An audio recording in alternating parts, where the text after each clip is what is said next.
This episode is brought to you by MeUndies. While MeUndies can't totally help your love life this Valentine's Day, they can offer you insanely comfy undies and loungewear to buy or gift. MeUndies has so many awesome Valentine's Day prints and styles. Plus, you can match with your partner, friends, or even your pets. This Valentine's Day, give the gift that'll keep them thinking of you and score huge site-wide savings at MeUndies.com/Spotify. That's MeUndies.com/Spotify. MeUndies. Comfort from the outside in.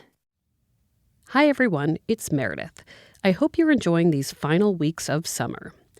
We're hard at work on Season 3 of Love Letters, and we'll have more news on that very soon. In the meantime, though, I want to share a clip of a new podcast from our friends at Wondery. It's called The Moment. The Moment, hosted by newly engaged comedian and actress Ingrid Haas, tells stories about love, relationships, and dating in a fun, comedic way. In one story, Taylor Swift has a hand in getting one couple together, complete with showing up at their engagement party. In another, a guy named Kirk was in love with this girl in college named Jenny. She had no idea he existed. 18 years later, he finally manages to win her over. In a few seconds, we're going to play you a clip of Kirk and Jenny's unusual story.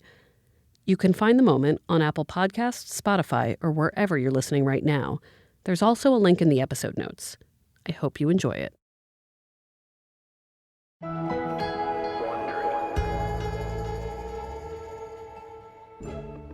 The year was 1997.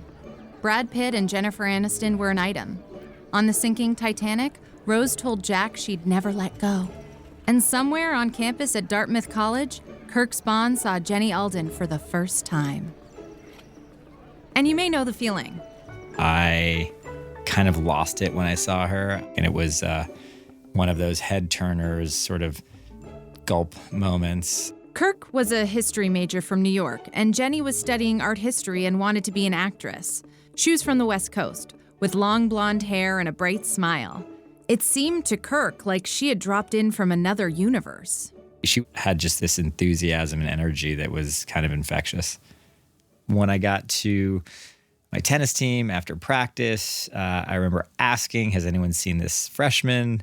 And the response was yes. Apparently everybody had, and I was not the first person to recognize or look at Jenny Alden on campus. In fact, before the school year had even begun, another guy had swooped in and started dating Jenny. Justin LeBlanc. He kind of locked and loaded me before school even began. That's Jenny. You know, it's not that I had a type, it's that they found me and I was just done. Like, this guy pre-orientation at Dartmouth was a hockey player. I didn't even know what hockey was, to be honest. And he was kind of like, yeah, I'm a hockey player. I wouldn't be impressed. And that just meant nothing to me from California. LeBlanc. Justin LeBlanc. But Kirk wasn't about to give up. He made some big moves. Yeah, I asked her to pass the ketchup to me once. And every time Kirk saw her on campus, his stomach would drop a little, and he'd try to talk to her, but it never really got him anywhere. Jenny only had eyes for Justin LeBlanc. I really just had tunnel vision. I really did not see anyone beyond him. Kirk never did get Jenny Alden in college. She dated the hockey player. Kirk played tennis. Then they both graduated, and Kirk moved back to New York, got a job, dated other people, played more tennis. He'd pretty much forgotten about Jenny.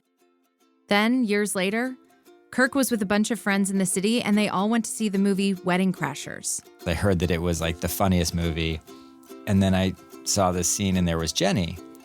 And I kind of went, that looks an awful lot like the girl that I was in love with in college. Jenny had followed her dream of becoming an actress, moved to LA, and yeah, she played a bride in Wedding Crashers. But I remember telling the guy sitting next to me, I was in love with that girl at college. He's like, yeah, I'm sure everyone in the theater is in love with her. Yeah, obviously. I was like, no, I'm serious. Meanwhile, 3,000 miles away, Jenny had no idea that Kirk even existed. If I met him, I have zero recollection. I'd never met the guy.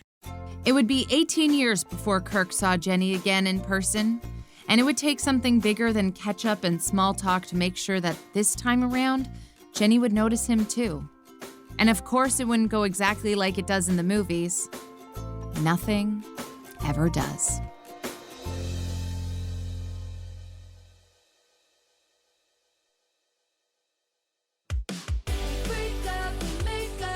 From Wondery, I'm Ingrid Haas, and this is the moment.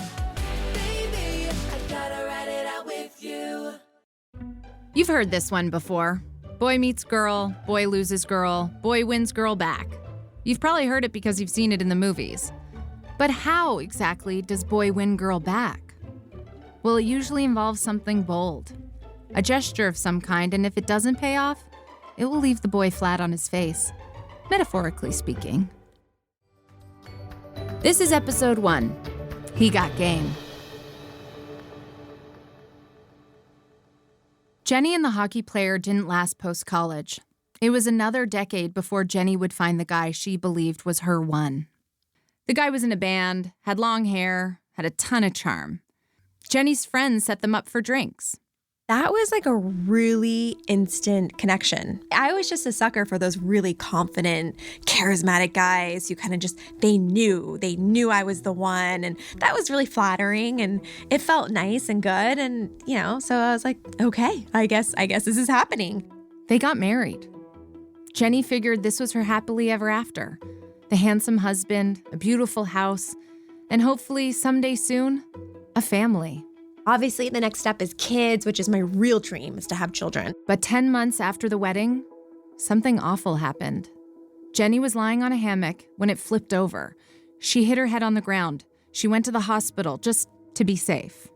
The doctor came in after that scan. He had this stoner spaghetti posture and was like, hey, so we got your results. Good news, there's no concussion, there's no internal bleeding. I don't want you to worry, but it looks like there might be some calcification in your brain and you might want to have that looked at. So I get an MRI the next day and my doctor looks at it and he calls me. He's like, so it turns out you have a brain tumor. Jenny needed brain surgery. And not just any brain surgery, but awake brain surgery. My skull sawed open and my brain just exposed to the world while I was awake. And the doctor was tinkering in there, making sure he was preserving my ability to speak. Just hearing Jenny talk about that makes my brain feel like it's on fire. I can't imagine what it was like for her to go through that.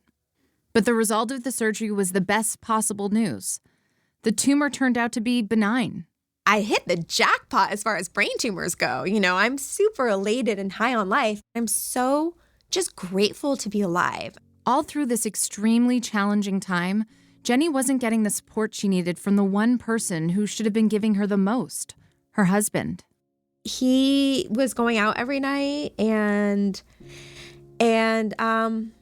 we'll just skip to it. He was cheating on me. He was sleeping around with a girl he met at Coachella, and he was carrying on this affair for 8 months before I figured it out and caught him on it. Cheating on your wife while she's recovering from brain surgery says something, but the fact that it's like a Coachella hookup, I'm sorry. I sent him packing. That was May 4th of 2013. I literally have not seen him since. In some ways, it took Jenny longer to heal from her cheating husband than her brain tumor. But little by little, she did start to feel better. She still hadn't let go of her dream of having kids, but now she was 36 and single, and she was facing a new reality. Meanwhile, all of her friends were married and had kids. She'd scroll through her Facebook, and it was like a goddamn baby book.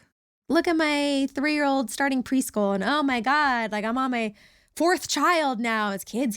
I'm like, okay. And then all of a sudden, this picture of this really cute guy pops up, and it says, Kirk Spawn moved to LA. We actually didn't know each other, but I'm like, who is this guy, Kirk Spawn, who's moving to LA? So I reached out to him. Through his years of living in New York, Kirk had pretty much moved on from Jenny. But it's not like he'd met anyone else who was Ms. Right for him. Or maybe he wasn't ready to.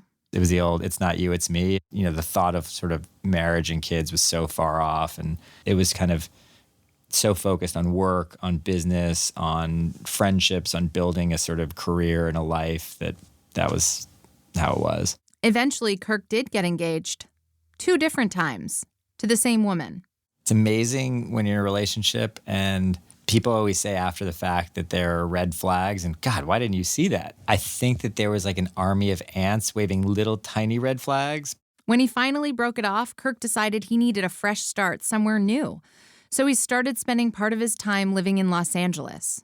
I'm sort of making this transition in life, and I want to reshuffle who I hang out with and not trying to figure out like who and where I want to spend my time. And my friend said, well, you know what? Have you put on Facebook that you live in LA? I'm like, I don't know how to use the Facebook.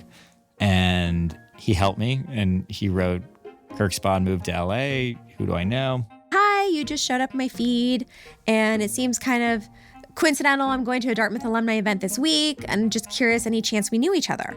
The first instinct was like totally someone's like just like messing with me. So when I go on Facebook, I'm like, oh my God, this is her. Like, this is like how, what?